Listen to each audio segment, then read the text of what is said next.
Salam sama gars yi dal leen ak jàmm sama chaîne YouTube bi ci vidéo bi nag dama leen a bëggoon woon benn astuce boo xam ne am na solo lool na astuce bi ma leen woon nii dina tax ne saa yu sàccee sa téléphone wala saa yu sa téléphone yàqoo dina tax nga mën a récupérer waat say contacts sans problème.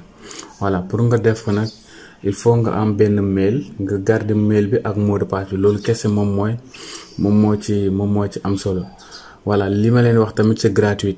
Voilà, duñ ko fayeeku du dara, gratuit la.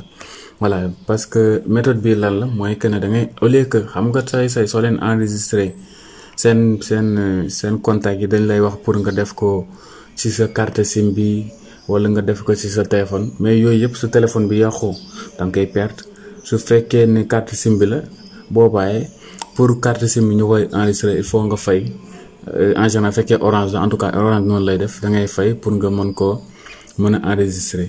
Voilà, léegi nag mais li ma leen won ni dina tax par exemple man personnellement sax moom laay utiliser moo tax même su ma changer téléphone du ma am benn jafe-jafe pour récupérer sama contact yi nga xam ne moom laay liggéey wala en tout cas voilà, parce que tey ngay gis ñu bari suñu sàccee seen téléphone rek dañuy waaru parce que contact yi moo tax.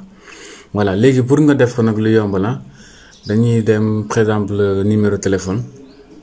Léegi ñu composer numéro par exemple benn numéro rek au hasard léegi 524 12 45. Voilà, léegi sooy enregistrer léegi xool ci suuf gis nga par téléphone la nekkoon gis nga su ma defee ci kaw par téléphone léegi soo lee fii da ngay gis fii mu def carte SIM wala léegi ñun nag ñu sélectionné mail bi mooy ci kaw noonu mooy li mel ni photo rek mooy gis nga Google fi mu def google.com léegi foofu sa adresse mail bi ngay sélectionné. Léegi fii nag soo ko sélectionné mu automatiquement suy enregistré rek ci sa mail bi la koy xel di enregistré au lieu sa téléphone wala ci sa carte SIM. Voilà, bii moom mooy bi nga xam ne moom moo gën a efficace.